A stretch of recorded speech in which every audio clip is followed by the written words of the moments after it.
At midfield, number 22, Lipo Malto. At midfield, number 10, Kevin Kerr. At forward, number 28, Vinny Dantas. And at forward, number 4, Max Toulouse.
A special thank you to Highmark for providing the Riverhounds lunch bags for tonight's giveaway.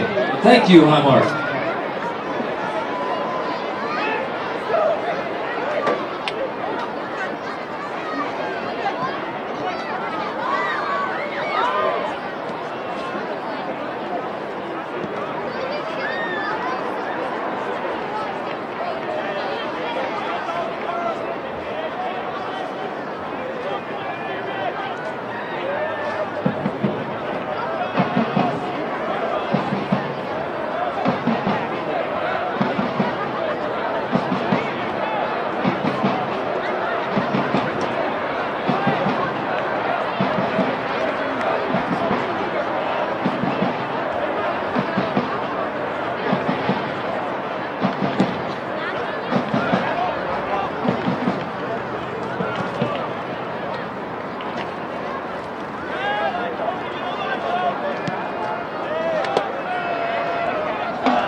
In the final two matches, this one and Saturday at Harrisburg, to guarantee a return to the USL playoffs. As it's crossed into the box and Riverhounds keeper Callie Brown comes down with it.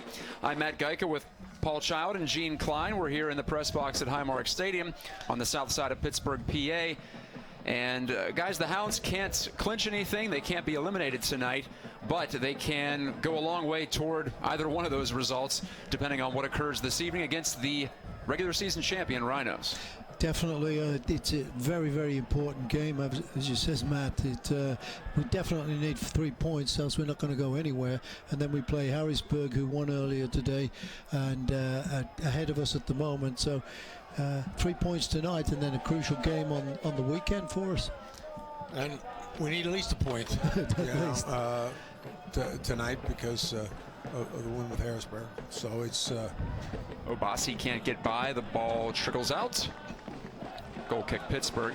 So it'll be a tense game. It'll be a tight one.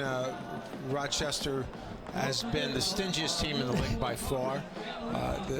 We expect that from Bob Lilly coach team, Paul. They're always well organized, and they're gonna play you very tough and very, very difficult to break down. No, they are, and I've been watching for the first 8 minutes that people weren't with us, but there's 8 players back every time the ball's in our possession. You see 8 players back behind the ball against 3 or 4 players at the most that we have up front. So, you know, they're very, very defensive minded. Well, yeah, and I think the interesting part, of course, Rochester in a 4-4-2, and the Hounds have changed from their usual 4-2-3-1 to also go 4-4-2. We see Lebo Maloto dropping back with Danny, playing next to Danny Earls, when usually he's in an advanced role ahead of Danny, and maybe a Stephen Okai or whoever else Coach Steffens uses in that holding role, but they've decided to go with the 4-4-2 to kind of match them up, and it will be quite interesting to see how that works out for us. It's whoever makes the first mistake, I suppose. That's been, well, kind of the case in the first two meetings between these teams. The first one was way back April 4th at Highmark Stadium, where the Riverhounds felt they were dealt an injustice. The play was allowed to continue on even though there was a scuffle at midfield, and Alex Dixon volleyed home the winner. As you see, Max Talute fight free. Talute scored in that game April 4th, and he has the intercept, plays it for Dantas ahead, and sliding out to grab it is Adam Grinwis, the starting keeper for the Rhinos. Yeah, that was a shame there, because Talute had a great opportunity to set him up, and he just knocked that ball a little bit too far ahead of him. If it had been a foot or two less pace, I think he would have got on the end of it and take a shot and goal. It's a totally new look for the Hounds with Dantas, who scored the tying goal, a critical goal last week at Wilmington.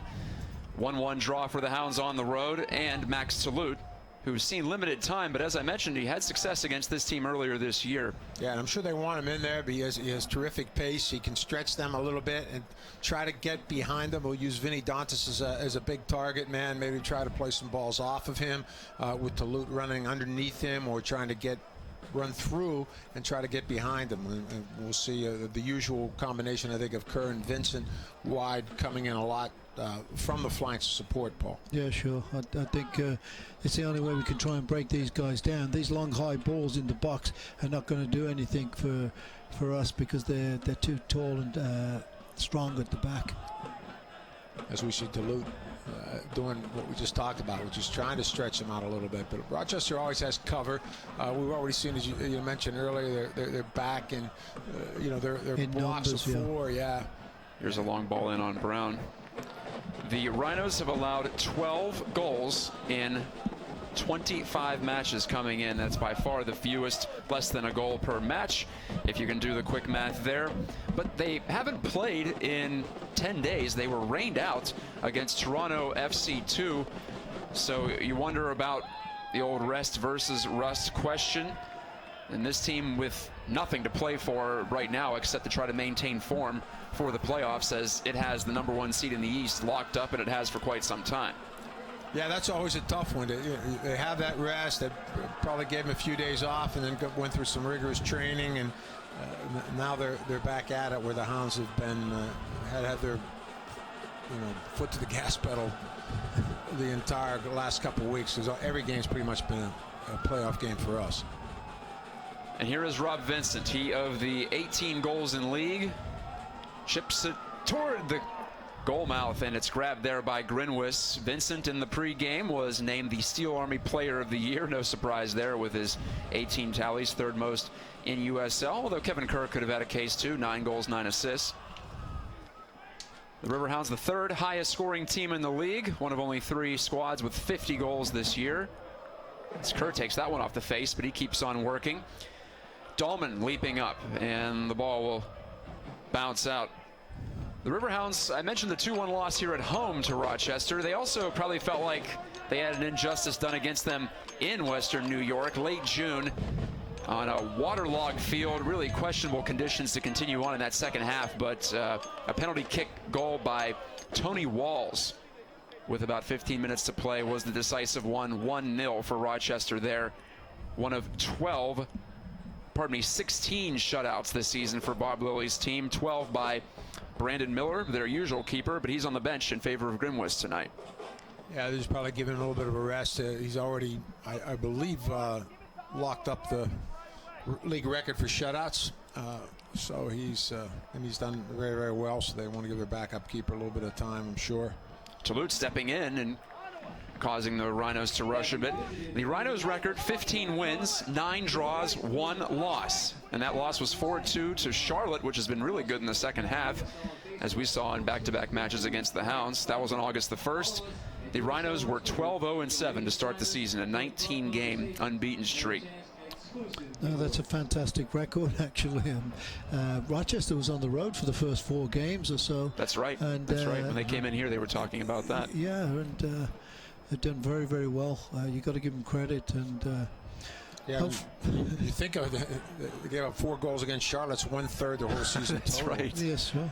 insane defensive record for Rochester, and you've got to tip your cap to them. I don't care how conservatively you play, you still have to defend, and they have done it very well. Well, they do it so well as a team. You can see right away that they're organized from their forwards to their midfield to their back line. It's very difficult to find any good passing lanes because the midfield defends so well, and it starts immediately with their forwards, which I think that's the goal of every coach, to try to get that to happen. It doesn't always work that way, but Bob Lilly's had enormous success. He's won a number of championships in this league, and certainly one of the most respected coaches in the country, I would think. Yeah. Onua Obasi on the throw. Obasi, a little step over move, played it toward the middle. Rob Vincent there to clean it up. And out to midfield it comes. 17th minute. No goals in this one so far. Vincent, lovely play outside of his foot. Dumps it forward to Max Talut, who cuts inside with a little bit of room. Talut back against the grain again. He's working 1 versus 3 over there. And did he draw the call? No, he does not. Instead, it's a goal kick for the Rhinos. Referee was right on the ball there too. I mean, we'll get a look at it again, it looks like. So, yeah. Smooth moves from the Haitian-born Max Talut. No, good job by the defender there, getting the ball and didn't touch the player. Well defended by Dixon. He got the ball barely, but he got it, and well defended. But Talut's doing exactly what I think Mark Steffens wanted, which is to try and break through and make these runs through. He can penetrate. Exactly. He can penetrate off the dribble. He can penetrate with some dicing runs, and that's what they're looking for, and he's done the job. And here's the other interesting tactical change: is Mike Green, who's been up front most of the season, is the left back today. I know, and that is a different.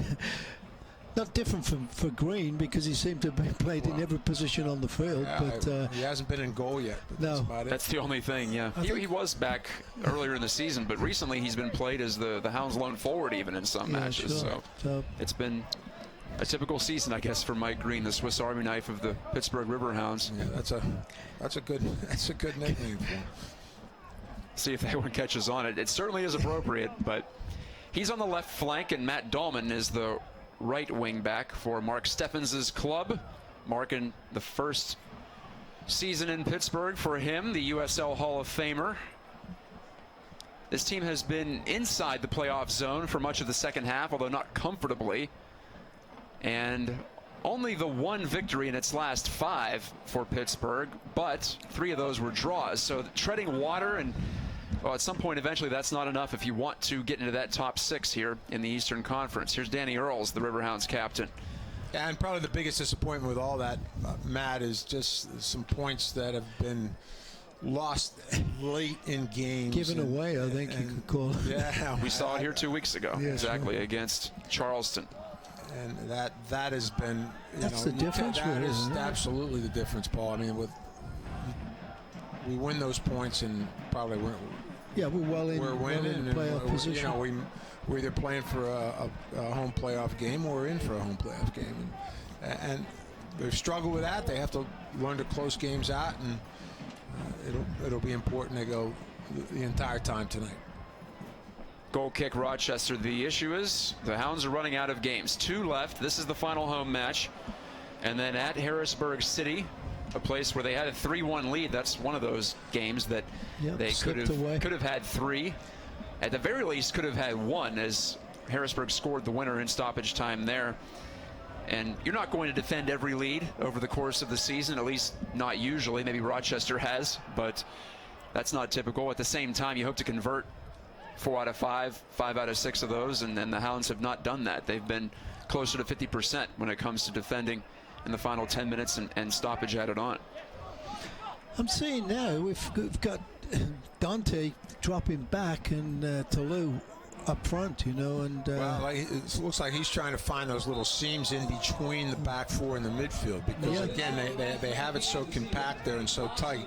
As we said earlier, it's tough to find those little passing lanes. So they want to play to Vinny's feet and get off of him, and it's been tough. So I think we're more comfortable letting him show for balls and let Matt Talut try to run off and create some havoc. Danny Earls couldn't get by. There's Alibo Maloto committing the foul, coming in hard with a body blow. don't usually see him in those kind of situations. Not really, but I think Rochester can bring it out of you. They're a very physical team, big team, and difficult to get by. He picked the biggest guy too, 6'4", and centre forward. I think the left back of Bossing might be the biggest guy. The biggest. Obasi's up there, and as you mentioned, the center forward, Steven Dos Santos, 8 goals on the season. He's at 6'4". Matt Dahlman blocks that cross out. Marcos Ugarte couldn't get it through to the front, but corner kick Rochester, its second of the evening. Is it third? Might be third. I think it might be third, but we'll I guess second since we've been on the air. I take that back. Yes, second if you're watching right now, and you. Yeah, second since we've been on. Since we started the broadcast, it's a low cross to the front, and well, again, it'll go to Rochester. I thought perhaps that Christian Valesky got the last foot to it, but he did not. The Rhinos rev it up again. They'll reset from the near corner flag. Callie Brown on the USL Team of the Week last week, and he snatches this one in some traffic. Brown, another start. I believe this is 4 in a row for him. Here's a breakaway down the left side, breaking out a little bit. Dante not realizing the player closing him down, looking to his right, and player came from his left. Yeah, and Dixon cut right in front of that and was able to pick that off. And again, as you see, look how many bodies are back already, Gino. This Rochester team, as soon as they lose possession, there's 7 to 8 players behind the ball. Yeah, and you have to really be impressed with their shape. I mean, it's like their midfield and their back line. Those two lines are so tight with each other. There's very, very little room right away. So as you said, they got they have their 8 back right away, and they're tight. They're compact, and they make it very difficult. And you have to we have to show a little more creativity and spontaneity to break that down. Maybe we've got to get some guys coming from midfield too, Gino, going at players and breaking them down that way. Well, I think with Mike Green, who, like we said, is and there's one dumped into Brown's belly. Like I said, Mike Green spent a lot of time up front. Matt Dahlman, of course, is an attacking player. Those are your 2 outside backs. Certainly, they are quite capable going forward and quite comfortable going forward. Yeah. So we would hope to see them maybe push in a little bit, but I think at this point, the Hounds want to keep it tight here for at least the first half here. Yeah, sure. They're going to be a little more cautious than maybe they want to. Willie Hunt stepping up, putting the pressure on. We're seeing a lot of forearms and backs, and there's plenty of contact out there this evening for the head referee Guido Gonzalez to manage. Mendoza gets free. Back post cross well too far for anyone to handle, except for Rob Vincent, who is on the end of it for the Hounds to get it restarted. Quick little feed to Danny Earls on the move. The Hounds with the 4-man midfield: Earls, Vincent, Maloto, and Kerr. On the back line, it's Dahlman, Willie Hunt, Anthony Arena, and Mike Green from right to left, near to far on your computer screen. Vincent hauls this one in off the chest. The native of Liverpool steps by to Dantas. Played it one time, but it does eventually come actually to Talute. A nice little bounce there for the Hounds. Can they make something of it? Max Talute escapes to the outside. Spins it to Mike Green, and he switches it into the middle now for Willie Hunt, and it's Dahlman handling. Lifts it over the top of Obasi. Kerr tried to block it. Dantas slides in, and it's off Dantas last. According to the referee Gonzalez, Mike Garzi appeared to drill that one straight out, but no, it was off the toe of Vinny. Really like what I'm seeing so far from Max Talute, Paul. I mean, he's been very, very lively and forced their back four to make a lot of decisions. They've had to step up and try to win some difficult tackles. Had a very close one down there inside the penalty area. So he's making things happen, Gino. And I think he's just got to be more selective. You know, when he is trying to go past 2 or 3 guys, looking for other players that are open, because players are coming in, and he's drawing 2 or 3 players. There was a time over there on the left side, Vincent was wide, and instead of like flicking the ball between the 2 players, he tried to dribble it one more time and got caught with it. But yeah, he's causing some havoc there. So he's got to do it and be more selective of what he. Yeah, just a little bit more decisive, and and if we can get some others off the ball, like get Robbie or Kevin to make those particular runs. And if Toulouse does draw a few defenders, that would be a way to break them down. It's been a struggle for the Riverhounds scoring lately. That is something that really hasn't been said at all this year, but they haven't been shut out in their past 4. However, 1 goal exactly in each of those past 4, in which they're 1, 1, and 2. So they haven't gotten that second one in quite some time as the deflected ball comes through to the front of the Riverhounds 18-yard box. Arena cleared it temporarily. Arena gets a second crack at it. No, he'll let it go for Brown. Yeah, typical game up to now. The usual games with Rochester, very even. Right. So both teams, Rochester getting the most advantage, I think, with corner kicks, but Hounds getting a couple of chances on goal, but I haven't seen really a real potent shot yet, and looking to try and work that one in so we can get some shots on goal. Yeah, I think we still need to circulate the ball a little bit better. You know, we really need to get it moving. Keep it. Try to do our best to stretch them out from maybe more of the touch to touch, and get some gaps for Toulouse or for Kerr or Vincent to run through. You kind of draw them out wide to open up the spaces in the middle of the field, but and then play a little quicker through that midfield some spot. Combinations. Because you're going to have to play quick, you're going to have to play creative to try to break them down. And Rochester, on the other hand, is shown a very direct style. They're trying to play Dos Santos. They're playing off him.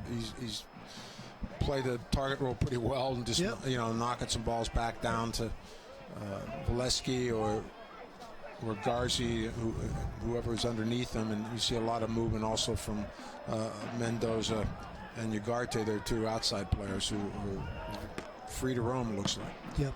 Kerr served it out wide. Toulouse saved it. Now it's up in the air off the foot of Dahlman. And see, that's what we don't need. Matty Dahlman can do a little bit better there. Settle that thing down. And knock some good balls. He's not been very accurate. They've been, it's a lot of high balls that, our percentage-wise of winning them are very slim. Those are. Valesky was running on. Christian Valesky had a couple of golden chances from what I recall during the Hounds trip to Rochester. A little bit of a run-in with the ball girl there between Onua Obasi and. They actually batted her 3 times with the ball. Anyway, they finally get it in play. She'll never want to come to a game again. It's one way to freeze out the Rhinos, I suppose, keep them from throwing the ball in. It's Vincent serving to Moloto near the touchline. Shifty move to get free. He beat one Rhino, and he beats another with a pass. There's a great ball through to the open man, Max Toulouse. He has an opportunity into the area. His shot is blocked. Might have been across to Dantas, in fact, looking at the trajectory of it. Vinny was in a great position there. If Toulouse had hit that ball first time across the edge between the penalty spot and the 6-yard box, I think Vinny would have been on the end of that. Yeah. That'd have been a goal. One too many touches, I guess, for Again, Max. Be more selective. He's got to look up and decide, is this player in a better position than me, and can I give it to him? But he, as we said, he's been lively, and he pulled out that time on the right side, and Kevin Kerr went in the middle, and that opened some things up when Kevin made a run inside. He drew Obasi in, and then Toulouse went out wide, and they found him right away. That was a nice. It was nice to see that. They almost needed that first-time ball across. Boing, yeah. If you'd have pinged that across, I think because Vinny was flying into the far post. This is Toulouse's 5th start of the year, his 10th game overall. Sometimes those types of situations, if you're not in that spot too often, it can be a case where it moves pretty quick on you. Maybe it's happened for Max, but he is getting free and he is getting open. And the Hounds have gotten him the ball in some dangerous spots so far. This is better for the Hounds now. They've swung side to side a couple times now, and let Rochester chase a little bit. And as we said, get them going a little more east to west, touch to touch, and maybe they can find some gaps that way. Yeah. Definitely let them keep it. They opening got to up. draw some people out. You know, the longer they keep it, they got to draw some people out. This is better. But that time Lebo got caught with it and no one was around the ball. I mean, they need to be showing in there in those particular spots. Yeah, as well. Yeah, you show that, Gino. They got to show for the ball a little bit. When they see players with it, they got to make these runs and create that chance, give them some options. As Kevin shows here, and look at 4 guys surrounding Lebo on the road. They collapsed quickly there, didn't they, at the touch line? And you can count on Kevin Kerr to try to keep the pace going. He was there on that throw-in. It didn't pan out for the Hounds on the attack near side. And the Rhinos, they're content to play it deliberately if it comes down to it, especially on the road. There's a tie-up between Hunt and Valesky, and play allowed to continue on. Brown will quickly shovel it to Anthony Arena, former University of New Mexico, or pardon me, from New Mexico, former Wake Forest University star. Arena, second year in Pittsburgh. Here's Mike Green, another Hound veteran, That has to be a foul. No? knocking it up, and Dantas was hit on the back of the head, says Guido Gonzalez. I think that was, he was right there. He just saw him put his forearm up, and that's exactly what I saw. It came right through the back of Dantas. So see what the Hounds can do. Got Robbie Vincent on this, and of course always dangerous. And yeah, whipping a bending ball in here. We've seen people like Kerr get on the end of these. Yeah, Kevin got on the end of it from Matty Dahlman last week, so he can do something similar. Yeah. Kerr starting off deep and then stepping out at the last second. There's Dantas. The service, the flick, and a save made by Grinwis. And what's the call here? Free kick, I think. I believe so. Arena came flying through. I think one of the Hounds got a foot to it after it was initially deflected. Yeah, Grinwis did very well to get out on that, because it was a dangerous ball from Robbie Vincent. It was off the back of 2 Rhinos, in fact. And Arena just missing. Just couldn't get it. Went off Tony Walls last. Foul, saying that he had been pushed, but not going to get that one. Quality scramble, though, and that's twice Vincent has tried to cross it and lifted it right over the initial assortment of Rhinos defending the free kick. I like what I've seen from the Hounds the last 5-6 minutes. More possession, Junior. I mean, that was a good look from Dahlman to Meloto. He brought it back out, and they're keeping it. And as we said at the start of the game, that's really what we think we have to do, and we're starting to do. There's one that Dantas Rochester looking offside. But I do not think he was. No, it wasn't. The flag stayed down. And the assistant referee over on the near wings gave it a thumbs up to Dantas, as if to say it's okay. Loose ball comes free and shot off the post by Dos Santos, nearly number 9 for the man from Cape Verde, but he rings it off the woodwork. I think Brown got a hand on that and give it a little touch, and it might have hit the post. But could have been. If he got his hand on it, that was a save, and it was a heck of a save, because that ball was well struck, and it was heading for the. And that's the way it seems to have gone for Rochester this year too, because they're defending, they get one breakaway and get one shot, and they look dangerous every time when they get that opportunity.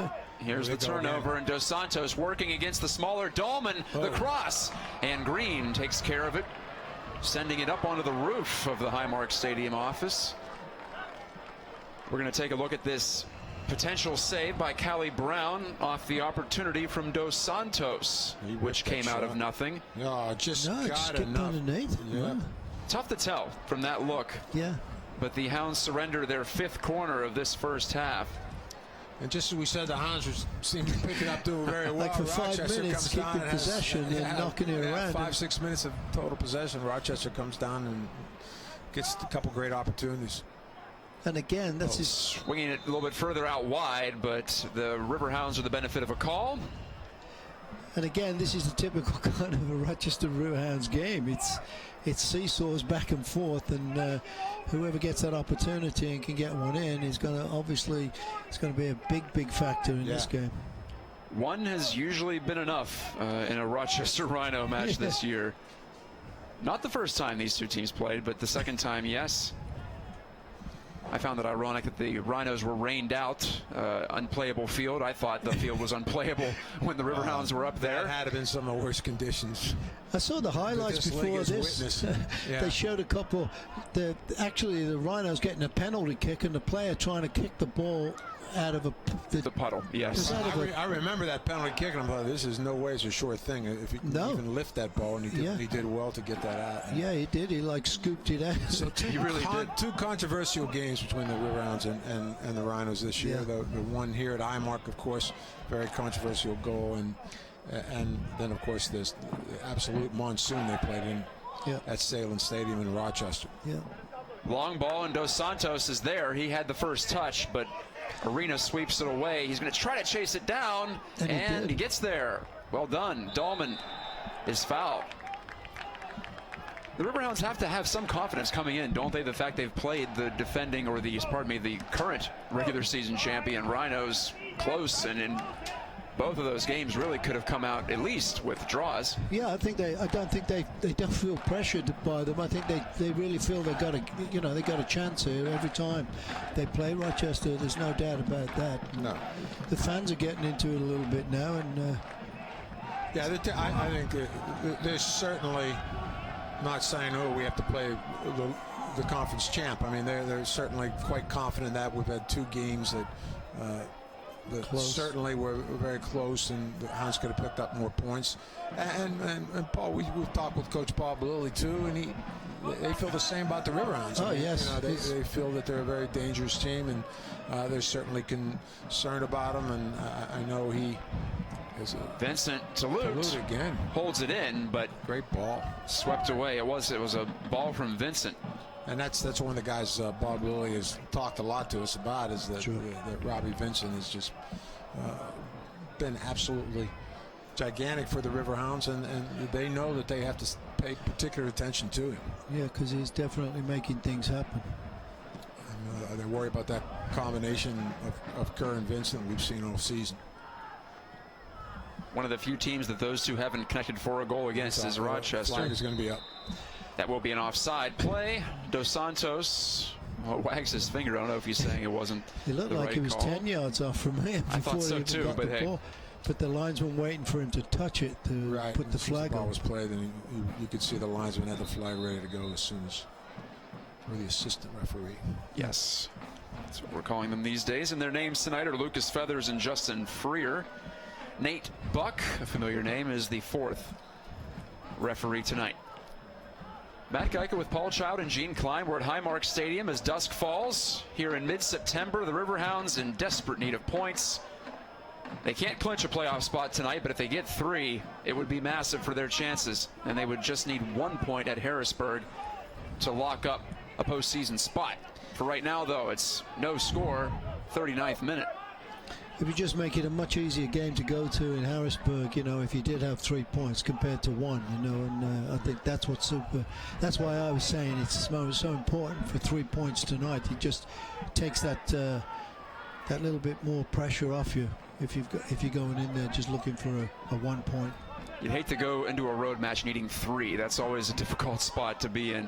Well, especially at Harrisburg. Yeah. Against a rival, against a team that has scored some goals against the Hounds. The Hounds have scored their share against the Islanders as well, but those games have been quite unpredictable.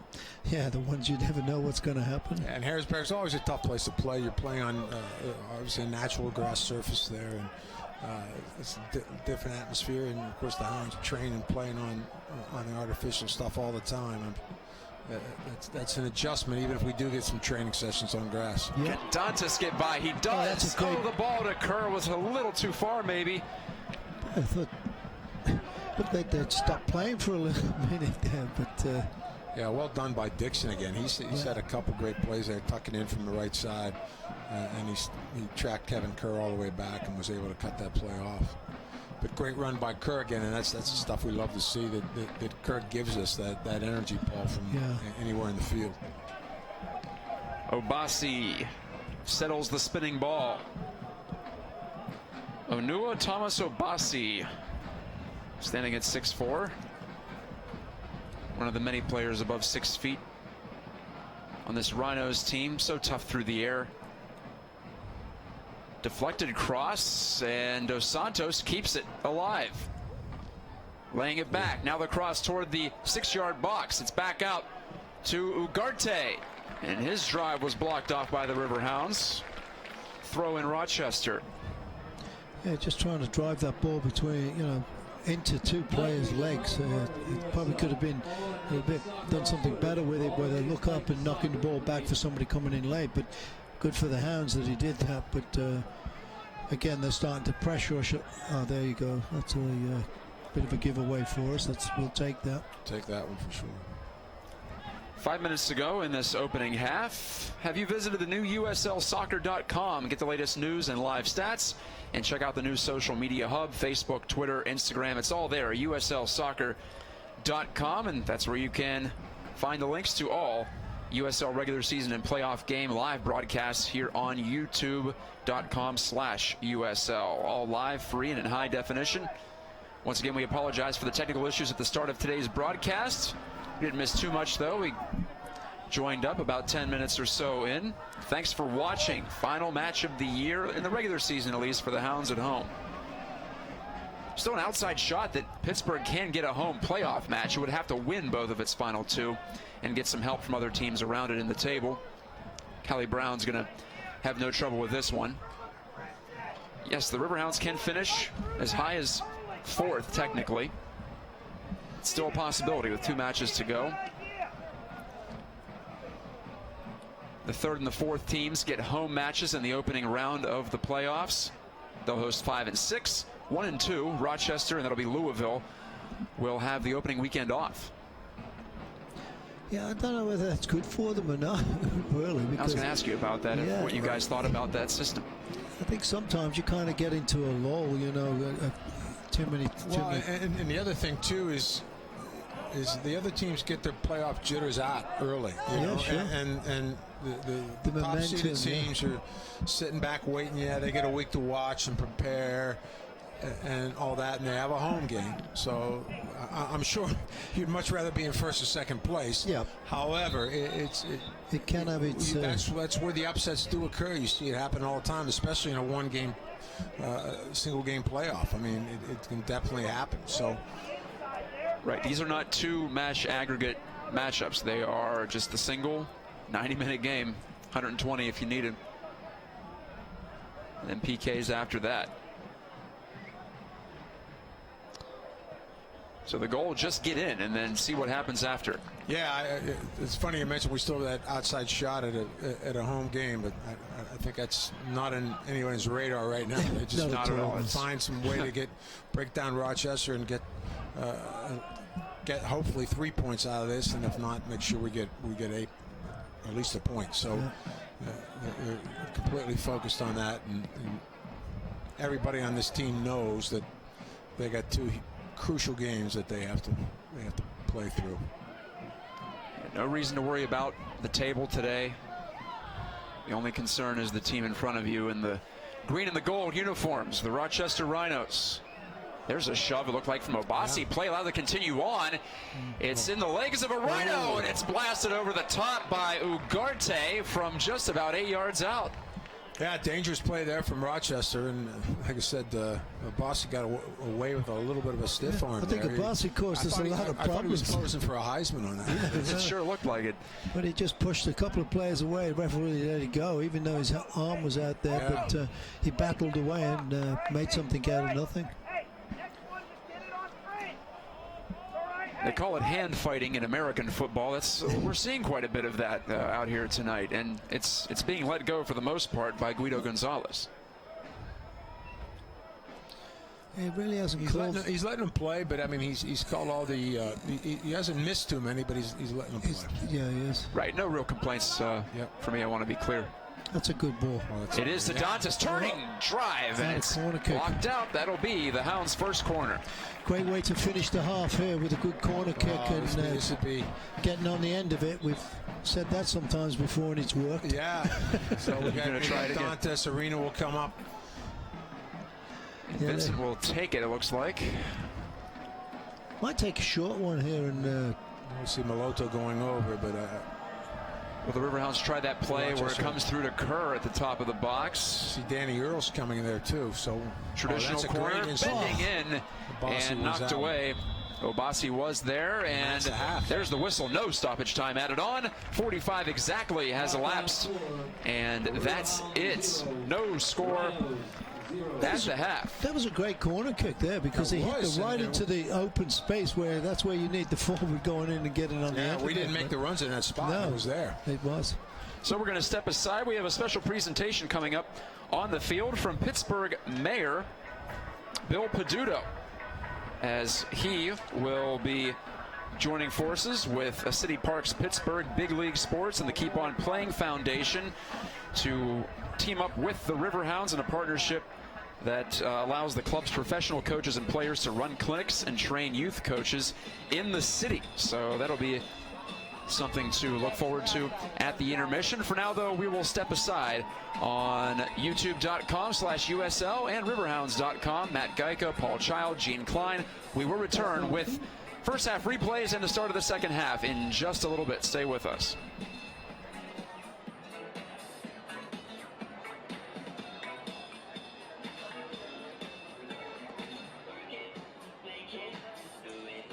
Ladies and gentlemen, please turn your attention to the near sideline and give a warm welcome to Pittsburgh Mayor Bill Peduto, Riverhounds President Richard Nightingale, and Marty Schneider, the Keep On Playing Foundation, as they make a special announcement.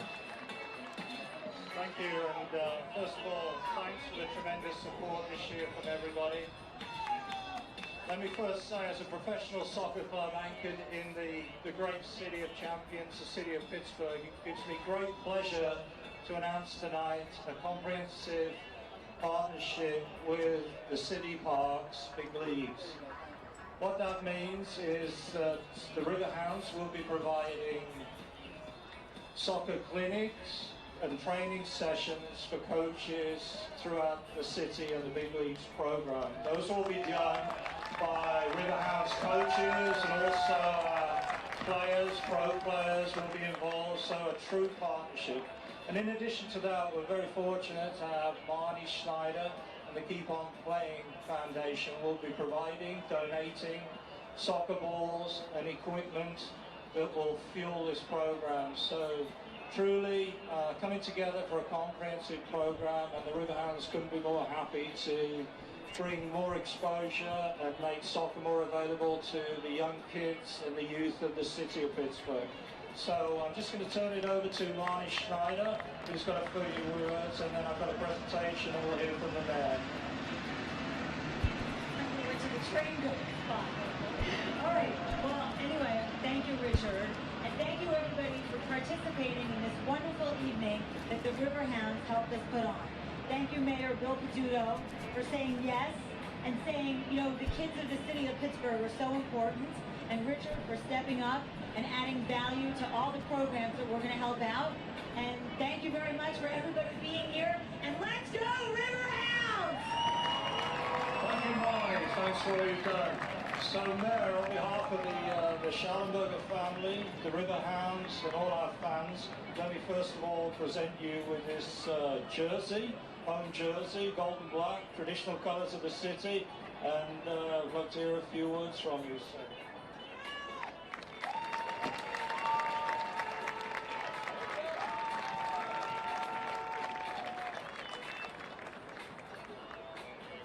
Thanks, Richard. Thanks, Marty, Stacy, Director Griffin from our Parks and Rec, and Councilman Dan Gilman.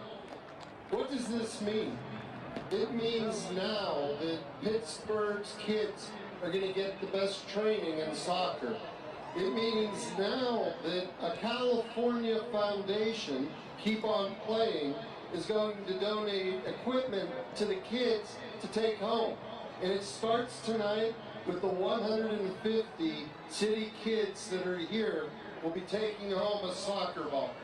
So we want to get involved more with our kids, but we need great partners like these to make it happen. So thanks. Let's go, Riverhounds, and God bless Pittsburgh.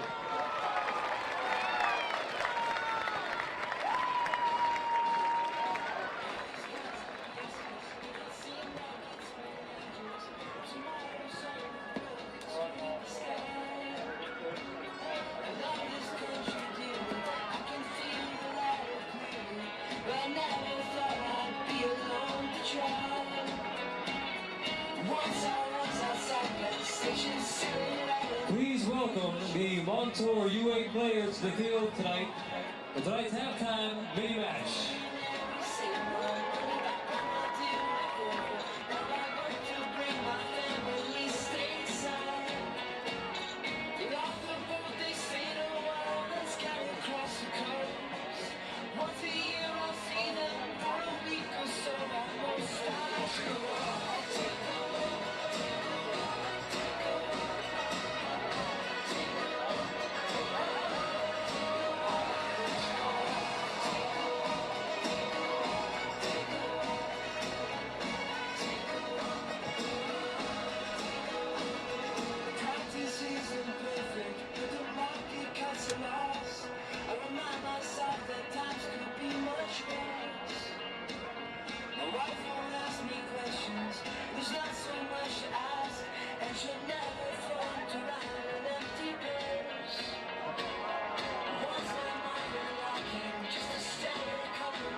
Again, thank you to the Montour UA players for tonight's halftime mini-match.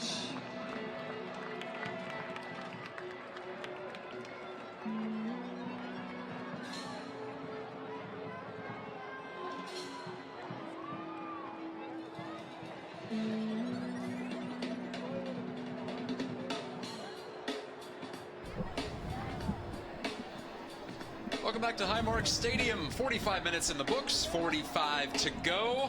Nothing decided between the Riverhounds and the Rhinos from the south side of Pittsburgh, Pennsylvania. I'm Matt Geico with Paul Child and Gene Klein, as always, here in the Highmark Stadium press box. And you look at the stat sheet, and not a lot there in terms of shots. 4 for Rochester, 2 for Pittsburgh. I was told from a source on the sideline that Callie Brown did get a finger on that shot. Okay.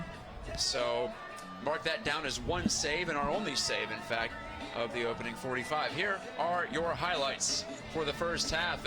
Toulouse sending a ball very early on, but Grimm was out to grab it. That was the one, I think, if it had just took something off it and cut it back a little bit, he would have got on the end of it. But and another one was There's here. one game-saving tackle right there. Yeah. That was Dixon, the man who scored the game-winning goal against the Hounds here last. One of 5 Rochester corners. That one sharply snagged by Brown. Yeah, Callie Brown's had a very strong game. I think he's handled everything cleanly, confidently, and great save there. Just gets a Fingertip. big fingertip on that, which is all it took just to redirect it off the post, and fortunately it went over the off the post and out of the goal for the Riverhounds. And then a missed chance from Ugarte right at the end of that highlight package. The Pink Nets are still active. So second straight game for that. I'm just realizing that, in fact. It's already blended in with the background here at the stadium.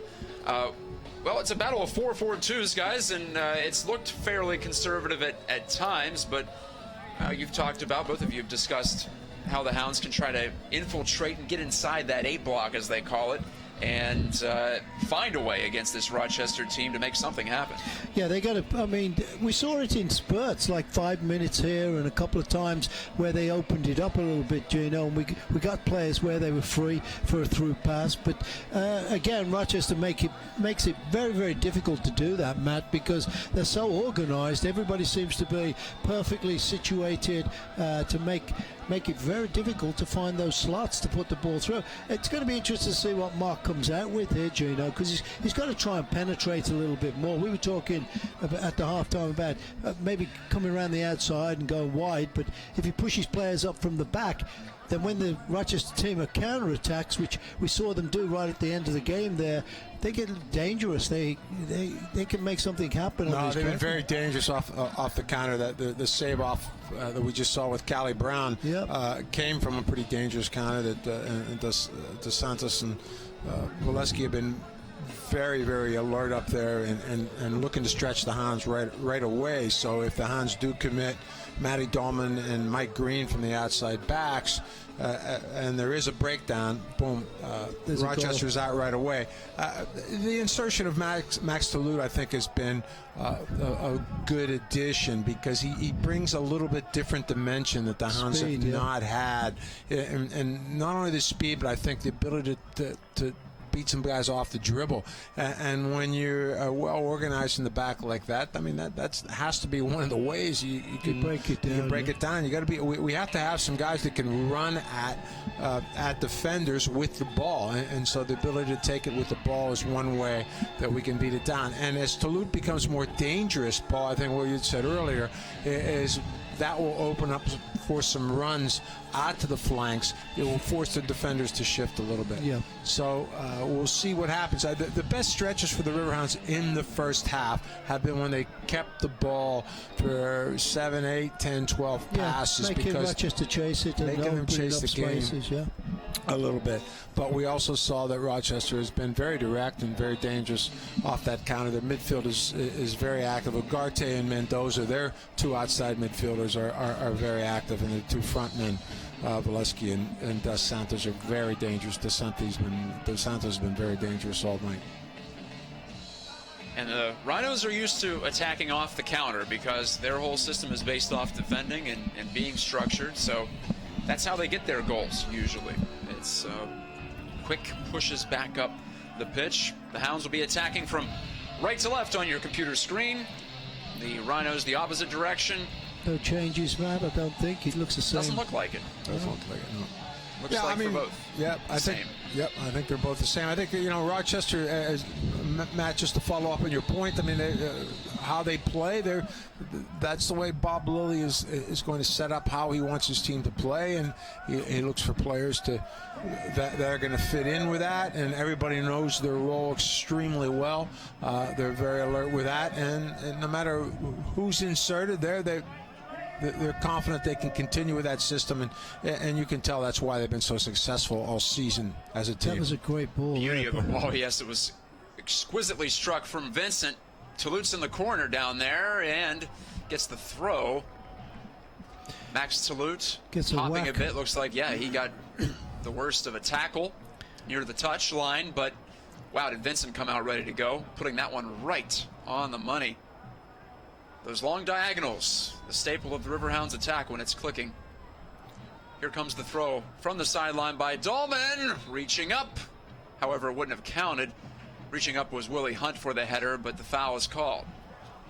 Well, Robbie Vincent's just been so outrageously accurate with those diagonal balls. I mean, all season, and we're seeing, you know, he's looking a little bit more for Max Toulouse. Usually that's Kevin Kerr on the end of those. Yes, it is, and Kevin seems to be not in that position at the moment, but you never know. He can always pop up there too. Yeah, I mean, we see Kevin a little bit more central, and just wonder if that's just how it's working out right now, or that's a little bit of a change that Mark Steffens made at the half to push Toulouse out wide and drop Kevin Kerr into the midfield.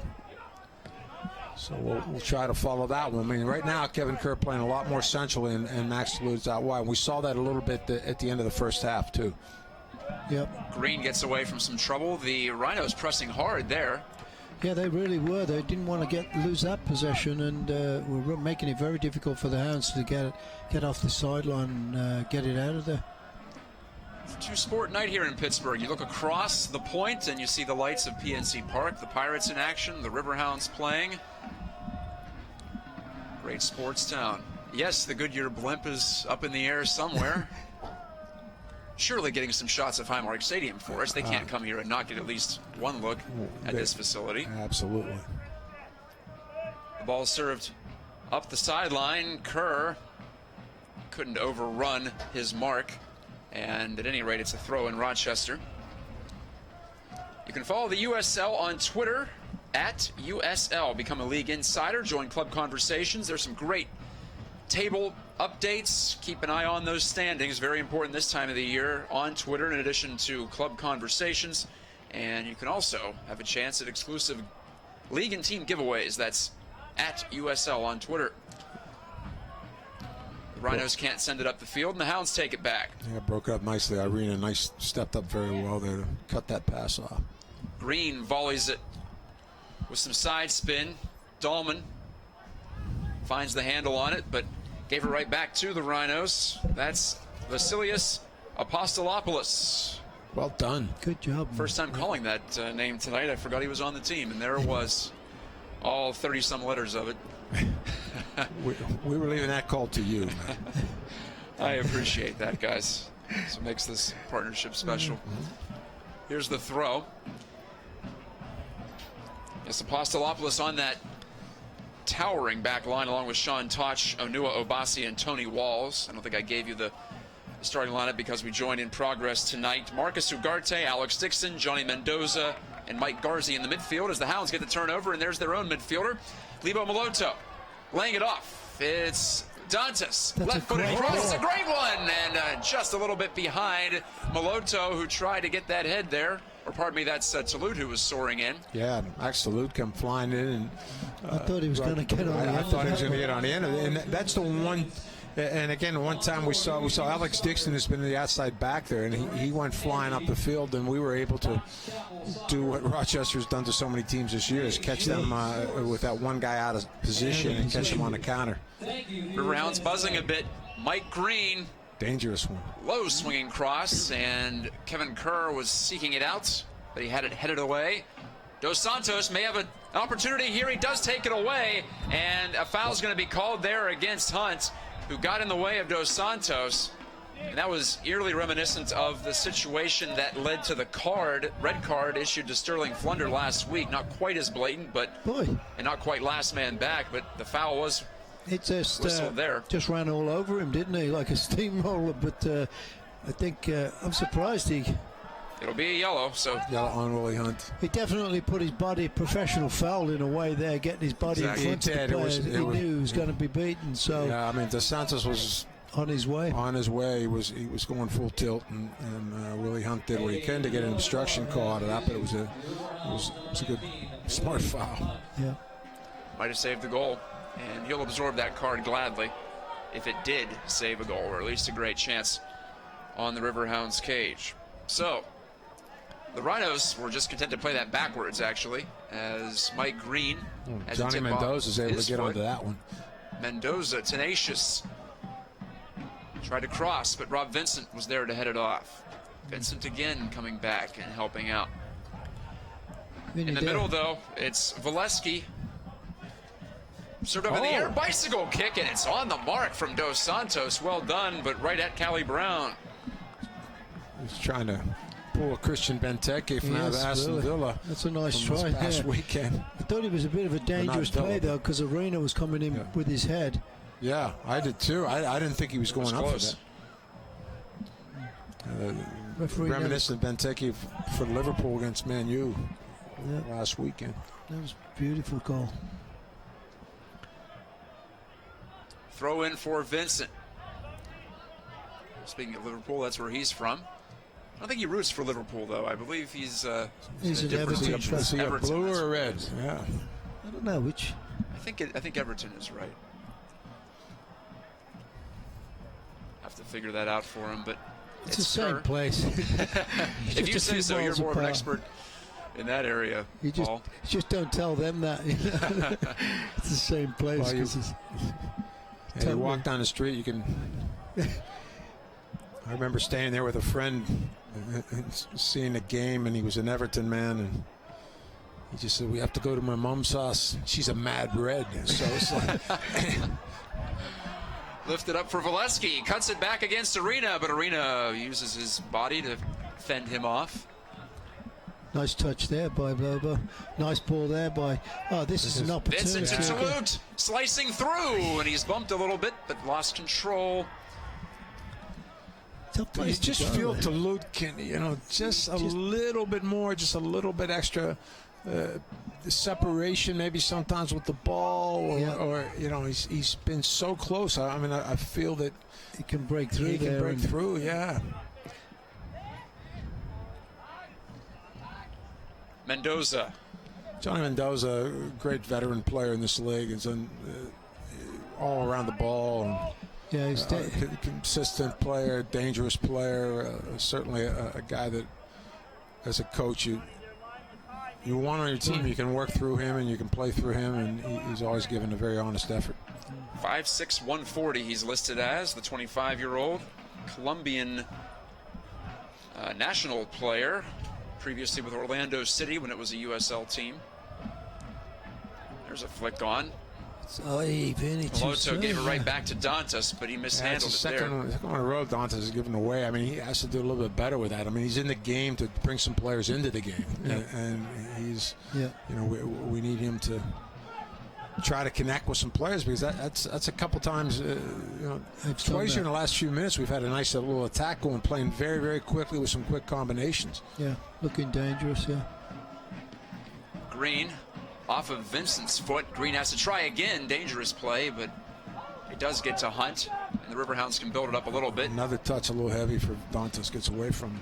I think what's happening, Gino, is getting a little bit tired, to be honest with you. He's not been playing 90 minutes. He's really reaching for some balls, Yeah, it's kind of, that's what usually happens to you when you start getting fatigued, and, that little touch is not going where you want it to.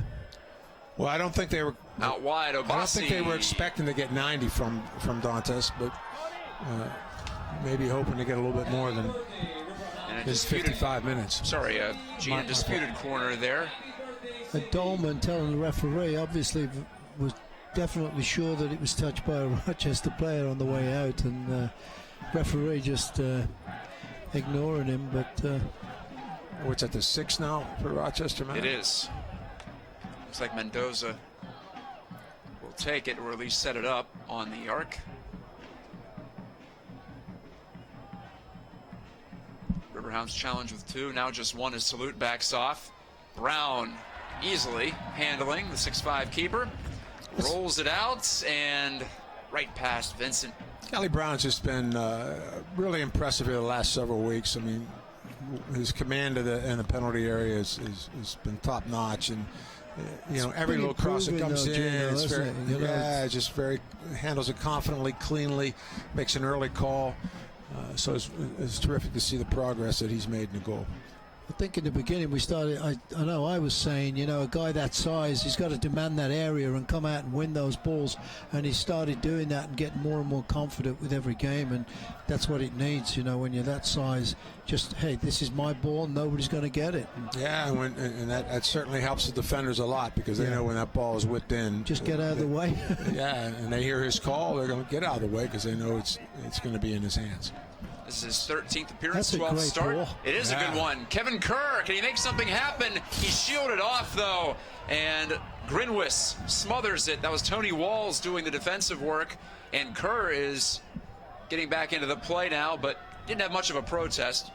I'll tell you, I mean, and it's what you have to give Rochester a heck of a lot of credit. What I really like about how they play, I mean, is as well structured and organized as they are. They know when to go with those runners. And we've seen Kerr slicing through a few times. Certainly, Max Toulouse has been trying to get through, and we've seen Tony Walls on several occasions, Alex Dixon on a number of occasions, and Bossy also, who have tracked those guys in deep into our area and been able to cut off some dangerous passes. Yes. Dos Santos. That's a good blocked steal, by yeah. Vincent. He can step with it. But as you can see, there's Vincent hammers to Dantas. plenty of bodies there for Controlling. Rochester. And this time he does play it to Yep. Moloto. Right back to Vinny. The Brazilian couldn't push it through. A good bounce for the Hounds, and it's Moloto, but he has it stripped away. 12 minutes into the second half. No goals on the board. The Riverhounds have not played a scoreless draw this season. And to be honest, they probably wouldn't be satisfied with that tonight, especially playing at home and in the situation they are. In 8th place now in the standings after Harrisburg City's win this afternoon at Montreal, or against Montreal. No, I agree with you, Matt. I mean, they don't want to settle for a 0-0 draw here. I mean, they have to be cautious because they don't want to. Right, it's a tenuous situation. You want the point, definitely, if it's going to happen. 6 of one and half a dozen of the other. But certainly we want to find another great ball from Robbie Vincent. They need to find a way to break through and get a goal. Dahlman gathers. Volleys. Too far, though, and off the shoulder of Sean Toch. And I think also back to the point, hey, it's a home game. We have to come out and we have to find some way to find a way to get a goal. Yeah, excite these people to come out for either a playoff game this year or be ready for next season. But that back heel from Toulouse. He runs on, and Max Toulouse may have an opportunity. So he trips up. No call. Dantas has a man wide open, but he shot it. It was Vincent on the near side, and Dantas had his head down and drove it on target. Yeah, uncharacteristic there from Walls. I thought he was going to go back to Grinwis right away, and he decided to take an extra touch and turn with it, and he got stripped by Toulouse.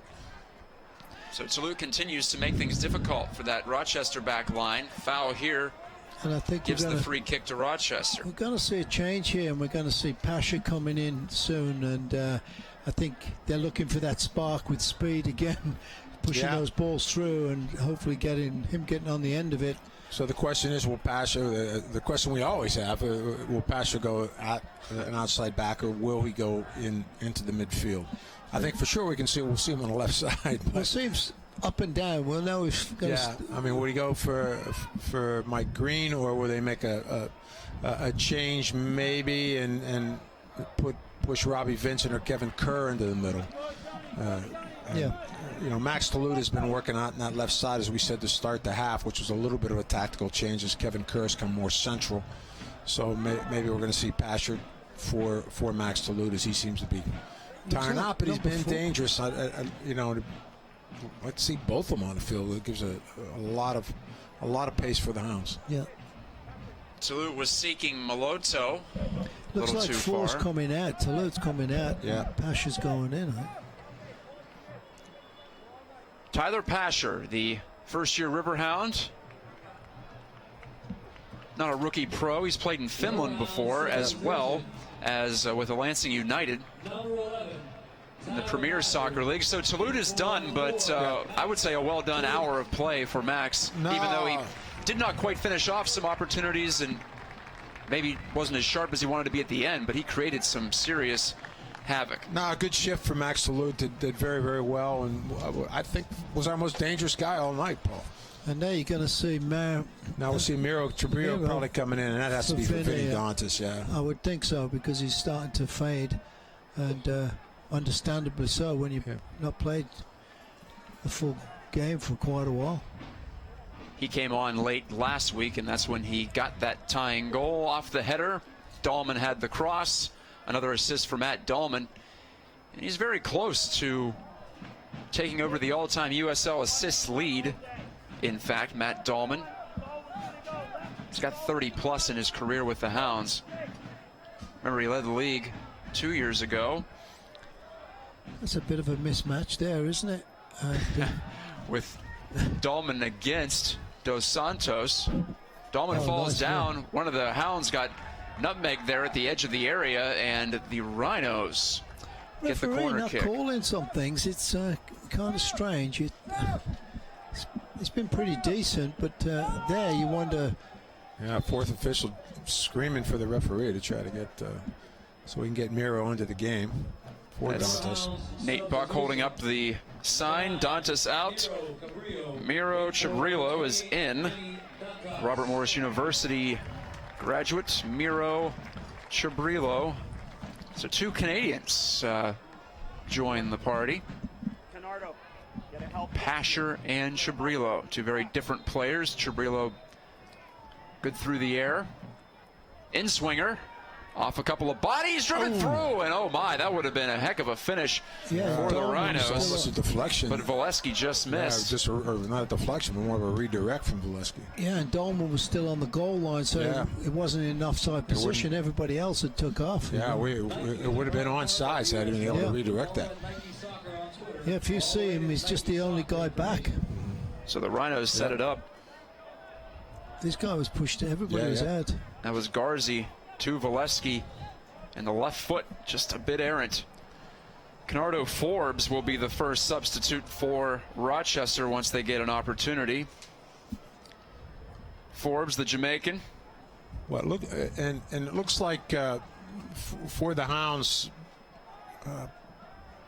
you know, Miro going for Dantas, Tyler Pasher's for Toulouse here on this left side, but Robbie Vincent is coming now. He has slid into the middle, and Kevin Kerr has gone out wide right. Oh, great look from the through ball. Ugarte picking his way, or at least trying to, but he was held up and slowed up just enough that Arena could knock it out, and this will trigger the first sub. Johnny Mendoza is out, and Forbes is in. Forbes with 3 goals and 5 assists on the year. Remember, Forbes is a pretty quick, sharp little player. Can cause his problem. Very similar to the player that he's taking his position. Right. And create some problems and havoc sometimes. Bob Lilly, the Rhinos head coach, has a chat with Mendoza. It seems to be an amicable one, just talking over some tactics maybe. Deflected header comes to Brown. Javelin throw out, sets up Mike Green, and Tyler Pasher gets his first touch on it. In the deep midfield, it's Vincent. Yeah, a pattern we've seen before. I mean, Robbie if he's not seeing a lot of the ball out wide, then Mark tried to bring him in, especially in the second half, to settle things down in midfield. And of course, Lebo Moloto now is pushing up a little bit higher. Yeah. So it's almost like we're back to our normal 4-2-3-1, Paul. Yeah.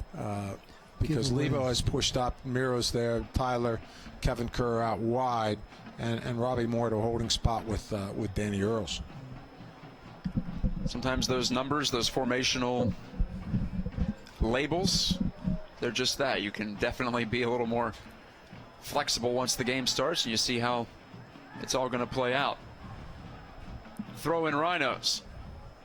But I think we have our best attacking options now to try to break it down, because Robbie can certainly come forward from any part of the field, as can Kevin Kerr, even though he's on the flank. We'll see him cutting in an awful lot.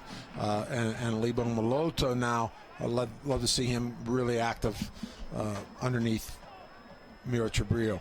Rochester giving the ball back to us again there. A bit of a mess up there between the players. There's Miro holding it up and looking for some support. That's Matt Dahlman again, but this pass curves out over the sideline. Riverhounds get it right back. Vincent then gives it right away. Bit to the outside as Kevin Kerr had his back to the Rhinos goal. Flashing to the ball. That one's broken up by Pittsburgh, and Chabrillo's on the run. There's a nasty post, but nobody else coming in there to kind of pick up anything loose. Sean Toch lifts it ahead, and the Hounds turn it right around. Moloto, Green, Vincent calling for it, as he often does, to Willie Hunt. Out of the back, Hunt and Arena, the two central defenders for the Riverhounds tonight. Mike Green at a wing-back spot. Good ball. Right through to Chabrillo. Can Moloto make it happen? He does drag it right through. Chabrillo, top of the 18, low shot. Didn't get a lot on it. Was on target, forcing Grimwis to make the save down to a knee. Yeah, but well done from the Hounds that time. Mike Green, good entry ball into Chabrillo, and a couple quick combinations resulting in a shot. Yeah, just couldn't get enough on it. Good work from Lebo Moloto to dig out that tackle, and Miro just could not get enough on that. Adam Grinwis, this is 7th appearance. He has a couple of shutouts. Those 2 clean sheets, part of the total of 16 piled up by the Rhinos this year. So Grinwis gets a shot against the Riverhounds. The Rhinos have that Toronto FC2 match rescheduled for, I believe it's the Thursday following the end of the regular season, so they'll have an opportunity to get that one in, as it's Dahlman switching. He was targeting Pasher, it looked like, but it never got to him. Green, though, settles down. The quick turn from Moloto, and couldn't make that last man miss. Got a little bit of too much of a separation on the ball there, and give the defender a chance to get to it. Earls was shoved, but play allowed to continue on with the Hounds in possession, and they have a move upfield. Moloto, Chabrillo, back to Moloto! Yes! What a brilliant shot! Oh boy, that was beautiful. That's a huge goal. Moloto, he is master of his domain at Highmark Stadium. He and Miro Chabrillo team up to put the Hounds up in the 69th minute. Terrific strike from Leo Moloto. Just hit that ball so well. Yes. Just bent it right in over Grinwis and right in the upper corner. Terrific combination play from the Hounds right through the midfield of Rochester. There it is, and what a great strike. Yeah. Caught him just enough off the line, Gino, and he couldn't get back, but just enough on it. Dipped over the top of him, right in the top right-hand corner. Here's a great view from it. Yeah. Nice layoff. Nice layoff from Miro Chabrillo. Oh, beautiful goal. Perfect. Grinwis was out there, just couldn't get it. That goes right up there with the one he scored against Charlotte recently. Yep, to the other end toward the Steel Army. So these adjustments that that Mark Steffens has made, the coaching staff has made, pushing Lebo up, bringing in Miro, putting Robbie Vincent in the midfield, into the center of the midfield, has all resulted in a lot more activity for the Hounds and some really dangerous plays. They've been breaking down the Rochester midfield. Yeah, breaking, getting some opportunities, creating some havoc there, Gino, with players, who's switching off and picking up who. If you score against the Rhinos, keep the ball, because it doesn't happen too often this year. That's just the 13th they've allowed in this, their 26th match. I'd like to see another one too, Matt, right away, and this would be fantastic. I think the Riverhounds would agree with you there. And another great find from Vincent to Moloto. Double deuce again, Moloto to 11 Pasher. Back post a little too far for Chabrillo, but Chabrillo trying to work through the pressure of the Rhinos on that far wing side, couldn't do it. Bumped into Apostolopoulos, and Callie Brown out in the penalty arc, belts it downfield a little too far.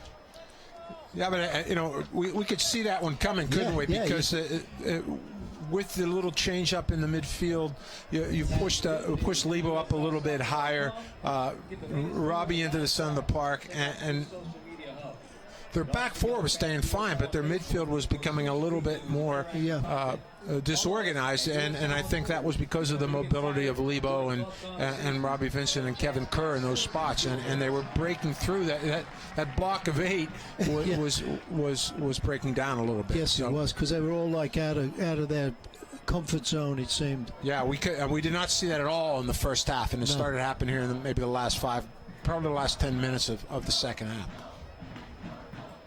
Earls out to Hunt and Dahlman. The Riverhounds have a little less than 20 minutes regulation time to defend this lead in a familiar spot here at home. And every match they played at home, they've been in it. They've been either within one, tied, or ahead at this stage of the match. There's a lot of time left, Matt. I don't like that. But, we've seen it so many times when we've thought there was 10 seconds left in a game where they've got scored on. So this will be a real good test for them, and especially, against Rochester, who are the top team in the league. And it's a great testimony for them. It's, hey, let's show them that we can play with them. And if we get to play them again in the playoffs, we have a great chance. Right. This would be a terrific opportunity to exercise these demons of conceding a late, either tying goal or losing a game off that late goal. It would be terrific if they could just shut them down the rest of the way and really manage the game. There's a brilliant breakup by Vincent, and Moloto's got a lot of field in front of him. There's a brilliant give to Chabrillo on his left foot. Drags it, lost it. Goal kick, Rochester. Yeah, good early ball from Lebo Moloto.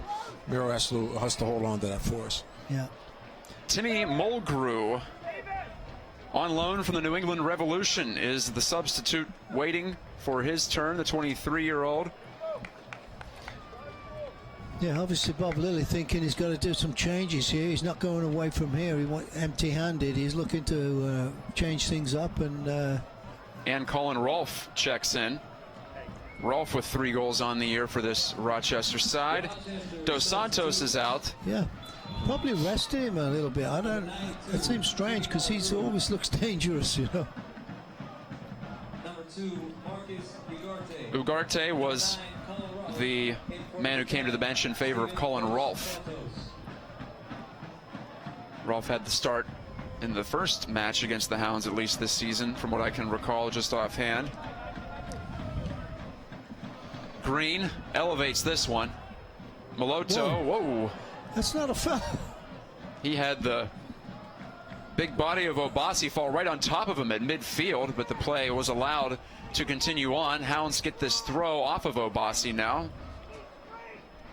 So maybe some karma there, and now Pittsburgh taking its time. It is Danny Earls.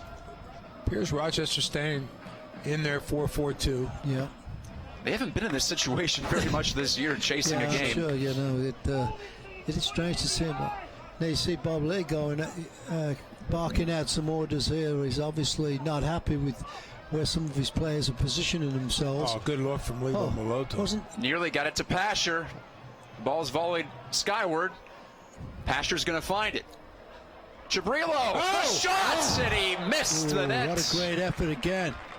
Terrific effort. And again, a lot of this plays coming from Lebo Moloto, who's really picked it up here in the second half. Got some power on that one, Gino. Just took off on him a little bit. Would have been better if he could have got over the ball maybe and kept it hard and low. But obviously, nice to see some shots coming off right now. The Hounds have the goal, and will one be enough? We're about to find out in the final 15. Dahlman, and you'd love to get inside some of the Hounds' brains right now. How much are they thinking about that second one, which could put it away?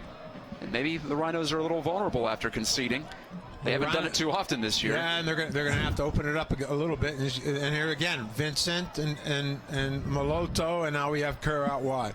The combination, great combination. There's a great Room ball. opening up. Oh, sliding through Chabrillo. Just a few seconds late there getting to that one, because he was in great body position. He was getting up in the air, and the player just cut to it before he did. Yeah, but a lot of, again, all this is coming from the mobility that we're seeing in the midfield. I think. We talked at halftime about dangerous that's ball. Offside. Through ball, and it is offside, and Brown makes the save anyway for good measure. Yeah, he was good 2 yards offside there. It looked, and I'm glad the linesman agreed with me. Yeah, I started to say we talked a little bit about what are we going to do? Do we try to open it up here a little bit? Do we push for that goal at home? And I think the coaching staff made the decision they're going to go for that, because they've made the changes that were made were really attack-minded changes. They weren't defensive-minded or status quo changes. They were changes that were assertive changes, looking forward to change the game a little bit, and took out Toulouse and Dantas, who have not really gone a full 90. Not penetrated anything, and really took the shackles a little bit off Lebo Moloto, because in the 4-4-2 he pretty much had a hold there with Danny Earls, and now a deflected ball, and Brown. Now he was free to go a little bit, and Robbie Vincent able to do a little more wheeling and dealing in the center of the park.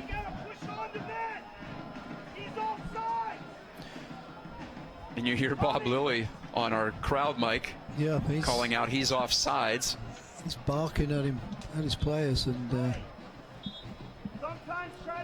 hope he watches his language for as well as we're hearing him right now over the broadcast. Another substitute for the Rhinos. This will be number 4.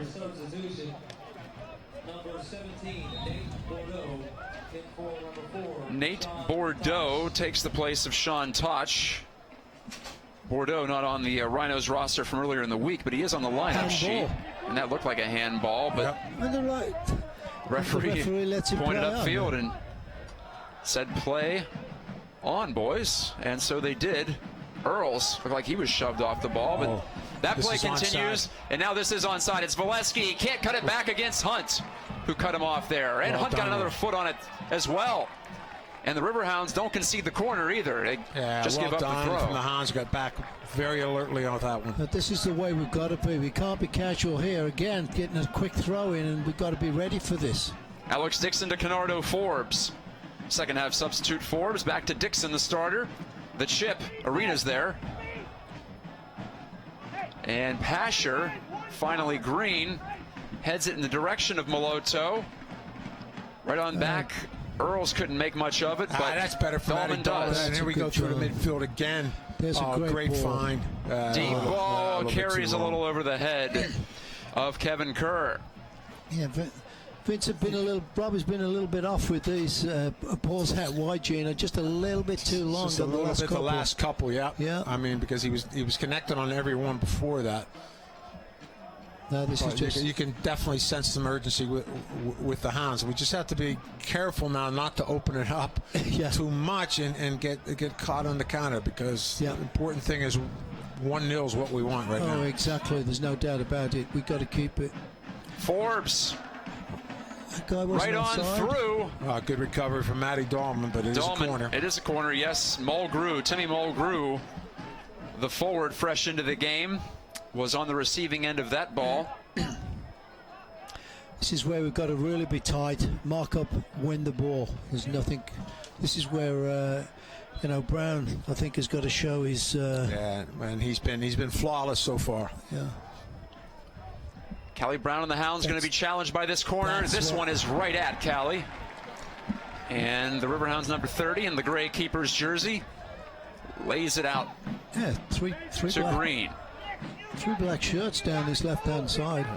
Oh, that's a great ball. Chabrilo, here comes Pasher. Can he get there? Yes. It gets through the keeper, Grinwis, who retracts his hands, saying that he didn't touch it outside his area. It was close. Throw in Riverhounds. And you get the sense they are just one decent bounce away from having an opportunity here to put it out of reach. Yeah, get that second one. Yeah, that's. And that will be the clincher right there. It's one thing they haven't done that's too much. Miro. Good turn by Chabrilo. And a save by Grinwis. Comes free to Kevin Kerr. Oh, he wanted to go back to Vincent, but it's taken away briefly. Vincent recovers to take possession right back. Thought Kerr might hammer that one right back on the goal with Grinwis scrambling, but he was finding his buddy, or at least trying to. Look for his partner, Robbie Vincent. And There's no really, the Rhinos were alert need to do press there, Gino, too. I mean, trying to force it in there.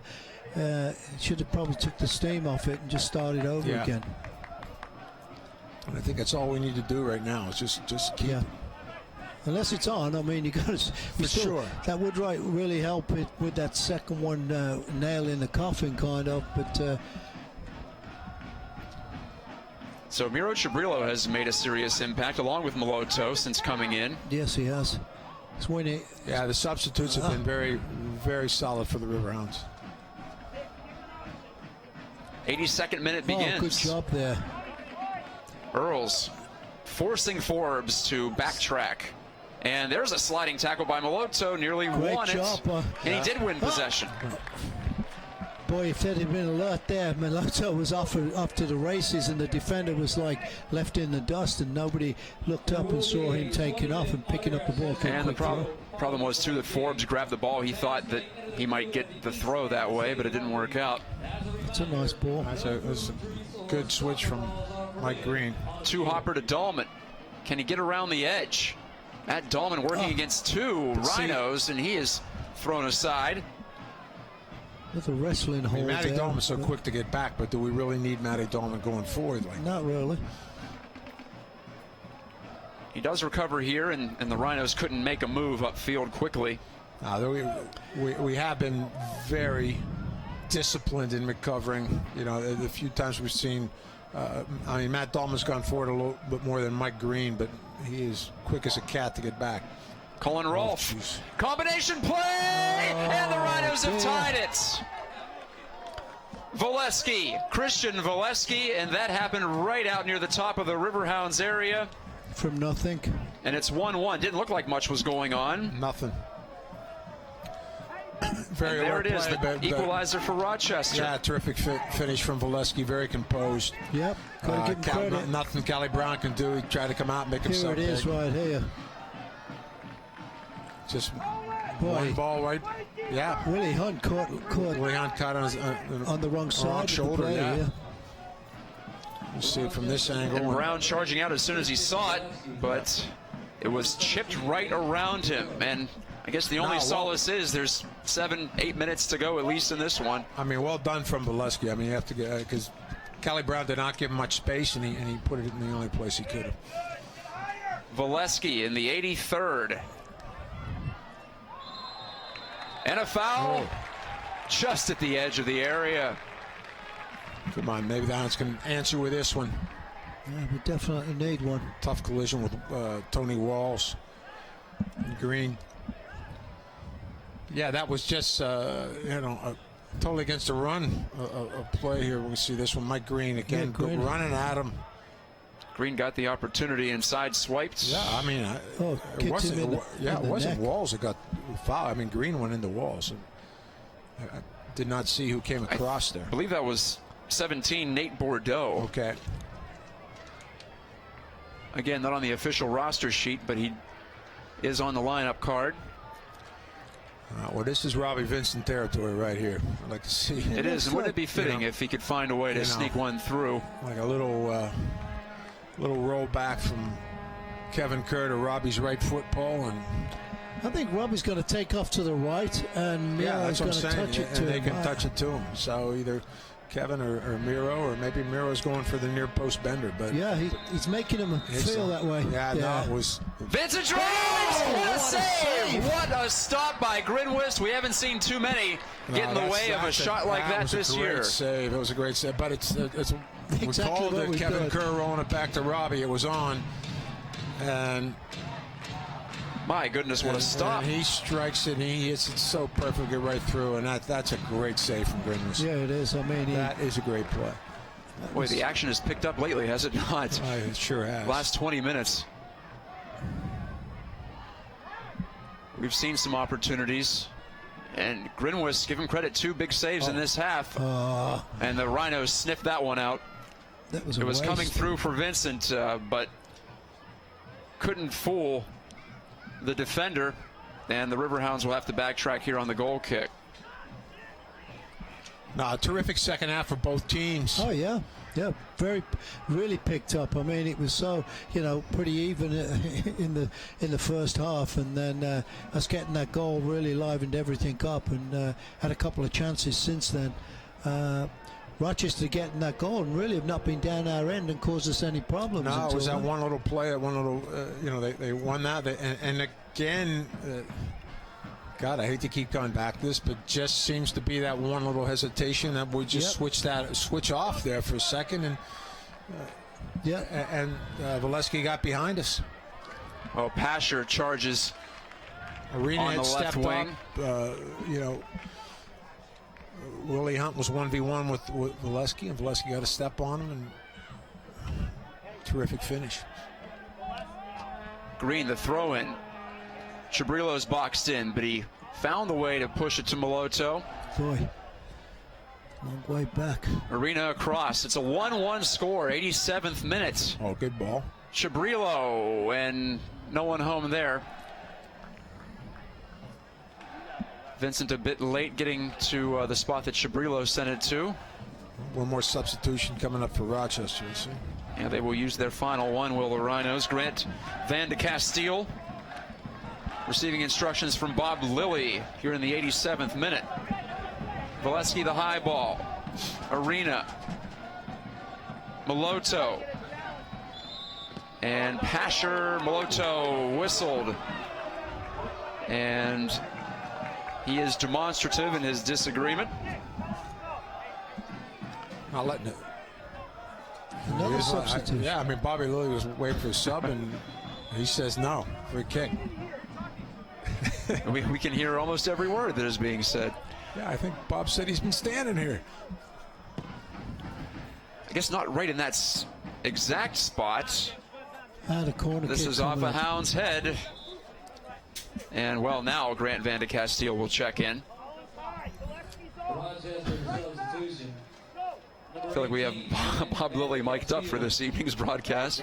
We might as well have. Yeah, he must be in a booth with us.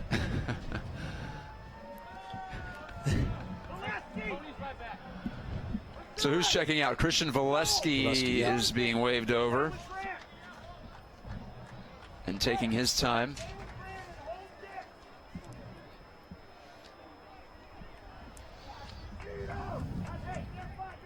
And is that Canardo Forbes taking this corner kick? It's a high one, and he blew it over the top of everybody. It's rolling free toward the opposite corner. And well done by Obasi. Very active back for Rochester.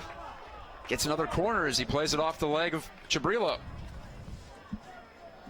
These are not the types of moments you want to be facing if you are the Hounds in this spot. No, because especially Rochester, I know dangerous on these because of their size. Yeah, really. They have a number of big guys that can go in there and get up and get this. Forbes takes this one as well. Again, he's got everybody. With the right foot. Swung in and just squirts away from a couple of Rhinos who were open. Moloto into the open field, and it's Kevin Kerr turning on the Jets. Kerr, the Scotsman, poor touch, and yes, he did hook around Forbes illegally, and Kerr gives a thumbs up to Moloto on that ball, even though he didn't handle it the way he wanted to. Into the 90th minute. We've had plenty of subs. There is bound to be some time tacked on in addition to the 2 goals in this second half.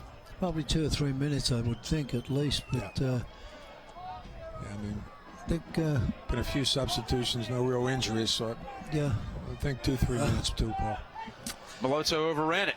Yeah, And giving it away Forbes. too much in this last few Oh, seconds. jeez. And that one is called by both the head referee and the assistant on the near sideline. Somebody go get the ball. There you go. Yeah. Nico took care of it for Nico Cottage, assistant coach.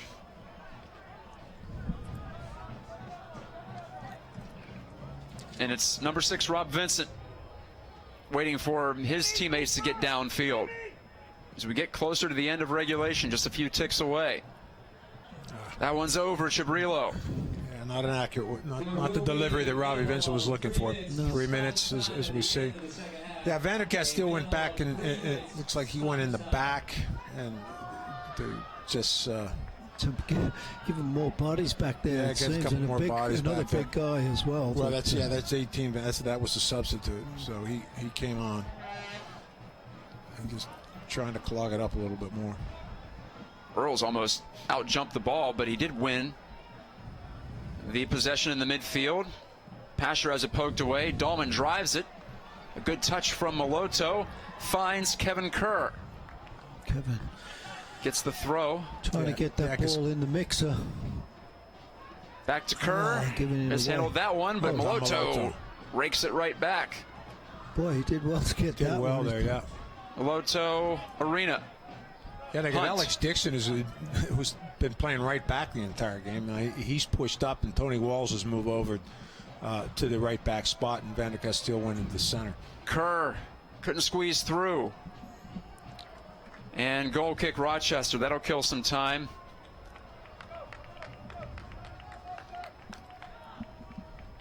Well, the Hounds were in line briefly to get 3 points. They had a lead for 14 minutes by my count in this match. Melotto's goal from Chibrillo. But now it's going to take a last-second goal to get the 3. Of course, you want to get the 1. You want to make sure you collect that as well. Yeah, that's Foul on the important Rhinos. too, but, it is critically important to even just get that, which would bump the Hounds slightly up in the standings. Not as much as they wanted to get, though, tonight. Now, when you have that lead, Yeah, this is when you wanted to keep. in a tight one like this, it's disappointing to concede that tying goal. Yep. Brown's running up. He seems to sense the urgency here. As Dahlman almost seems Waiting for surprised. Christmas. Yeah. As coming through is Tony Walls to break it up. Hunt try to make something happen. Danny Earls holds it on the field of play. Dahlman, Melotto, is there any magic in his foot? Vincent Great all ball. the way through, and it's Pasher. The cross, and Grinwis smothers it. Grin was the man of the match for me and for Rochester. I mean, that save on Robbie Vincent was absolutely fantastic, and that was the game winner. You just saw that thing going in there. Yeah, definitely. It was definitely on his way, and keeper did do a great job of getting his hand on that and pushing it. And he, out like line. Kelly Brown, just handled everything cleanly, and that's the game. So that's how the regular season at home will end for the Riverhounds. A 1-1 draw against the league's best squad. The Rhinos continue to march on when it looked like they may be suffering their second loss of the season. Instead, they get the draw. They move to 15-1-10, and the Riverhounds 10-9-8. And it'll all come down, as we knew anyway entering this match, but it really will all come down to that result in Harrisburg, and the Riverhounds likely needing to get 3 against their in-state rivals in the 4th and final match for the Keystone Derby Cup. Your impressions, gentlemen, of tonight's game? Well, if we'd have won that, even if we win this game in Harrisburg on Saturday, I think we'll get to meet Rochester if I'm not correct. And I tell you what, they've got to be kind of wondering. They'll be wondering when they play, you know, if they see that result and we do get the 3 points and we do get in 6th place, you know, we've got a great opportunity against Rochester, because we know we have a battle with them. It makes it difficult for them. But again, you've got to look at Rochester, and they're a very, very good team at this time, you know.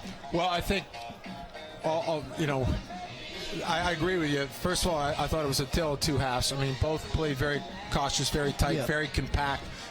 Set up in a 4-4-2 setup in the first half. In the second half, the Riverhounds made a couple changes. Actually started to make that change towards the end of the first half when they put Duluth out wide. But when we saw Moloto become very, very active underneath, and especially when Miro Cabrillo came on and Robbie Vincent went to midfield, they really gave Rochester a run for the money. And I think for the first time, I'm sure, certainly tonight, they unsettled them a little bit. Yeah. You know, but not looking ahead for that, it's an absolutely huge game going at Harrisburg, and honestly, it's for all the marbles and to get into the playoff, and they're playing in a difficult spot at where the City Islanders play, and so this is going to be a difficult place to play, and that's what it's all about. I don't think anybody's thinking about the Keystone Derby. They're thinking about getting into the playoffs. Yeah. Well, let's look at those second half highlights as we wrap up our broadcast schedule, at least for the regular season, and it looks like it's going to be it for Highmark Stadium this year. Early in the second, that was Dantas with the left-footed cross when he was still in the match. Bicycle kick by Steven Dos Santos. Stylish, but not effective in that case. Callie Brown, another strong game from him. Long ball from Vincent, and this one connected to Kerr, but he was fended off by Tony Walls. Yeah, he got his body in between the ball and the keeper and did well. Here's Salute right near the end of his hour on the pitch. And Dantas as well, and there's Vincent calling for it to Dantas' left. And that was Valesky deflecting. Yeah, and I think we saw Duluth there, which is unfortunately we saw a little bit. Most of it, he was dangerous, he was effective, but he just really couldn't get in that last spot to finish it up. And there's the terrific finish by Lebo. What a strike! What a strike that was! Strike. He's had a couple of the goals of the year, really. Yeah. Yes, he and Cabrillo working well. Look at him just bend that in. That started about 5 feet outside the post. Yeah. And the keeper was still close to that one. I mean, when he opened his hips up there, didn't you? And he was going that way, and deflected ball right after Moloto put the Hounds on top. When that one went into Brown's breadbasket, I thought maybe things were going to go the Hounds' way. Yes, don't forget about the Cabrillo chance. Another great save by. That's a bouncing ball too. Lewis, yeah, and that was a very difficult save. That one we forgot about that one because that's a really hard one to play. And here's the goal, just a really little bit of switch off in the midfield. Side, and Marina steps up, Willie Hunt on the wrong side, and Valesky, terrific finish, and there's the save of the game right there by Grinwis. So he had two terrific saves to really keep the Hounds off the board. Definitely. Of course, Callie Brown had one, a big one also. We just barely got a fingertip on one to keep Rochester off. Tight game, two very evenly matched teams. I mean, and let's just hope the Hounds can get a win in Harrisburg, and maybe they will see Rochester again. I'd love to see that. Yes, it's all left up to the final match. Well, guys, it's been a blast working with you this year. I really enjoyed the experience. You too, Matt. We've seen some thrills and some disappointments, I think, in equal measure here at home especially. It's been quite the dramatic season for the Riverhounds, and it's not over yet. So like you say, we hope we have more Hound soccer to talk about beyond the weekend. But if not, it has been entertaining. That's one thing that I can say. I want to thank Chris DeVivo and John Powell for their technical support all year long, especially today when some of the equipment didn't quite act the way we wanted it to at the start of the broadcast, but we got it going. Full credit to John and Chris for that. And thank you. Yes, thank you to Riverhounds President Richard Nightingale as well for supporting the broadcast and making sure that we have, I think, the best broadcast in the USL. I've watched a whole bunch, and I like ours the best. I'll have to say that much. And also Ian Thompson, the Riverhounds media manager, and all the players and coaches for being so easy to work with. Guys, final thoughts for the year. Well, it's been a crazy one, that's for sure. We've seen some ups and downs, and a little bit, upset that we couldn't get away with those 3 points tonight, but we've got to be positive, Matt, and I think we've just got to go into Harrisburg and play one of those crazy games we've played this season against Harrisburg and come away with a victory and just get into the playoffs. I think that's the most important part for the players to end the season, is get into the playoff situation and get that opportunity to keep continuing on. But other than that, been a good season, and some great crowds here and some great entertainment. Yeah, Matt, I think speaking for Paul and myself, we really enjoyed working with you. Yeah. It was a lot of fun. It made it easier for us just to focus a little bit on the game analysis. And it's been an exciting year here at Highmark Stadium. And I think, once again, the franchise has taken another step forward, continue to build, continue to draw good crowds, and really play entertaining soccer throughout the entire season. I think that was one thing that Mark Steffens wanted to see happen. It did. Certainly there were some disappointments, conceding late goals throughout the year, but it was very entertaining. We saw some terrific seasons from guys like Kevin Kerr and Robbie Vincent, who are certainly right up there with the top players in the league. So I think it's I'm looking forward to the rest of this, see how far the Hounds can go, because I think we all feel up here in the booth that they could definitely make a run at this thing and go as far as they want to go. So we'll see what happens the next Saturday, this coming Saturday in Harrisburg, and after that. But I think I want to thank everybody for listening to us, being with us, and we're looking forward to the upcoming season. So we're looking forward to it. Thank you very much, and we really appreciate that. We really appreciate all your viewership and your interest in the Riverhounds. Just get into the playoffs. That's all I got to say. If they can, and then you never know what's going to happen. Well, for Paul and Gene, for John and Chris, for Richard and Ian, and all the Riverhounds coaches and players, I'm Matt Geika, telling you good night from Pittsburgh, Pennsylvania. Good night.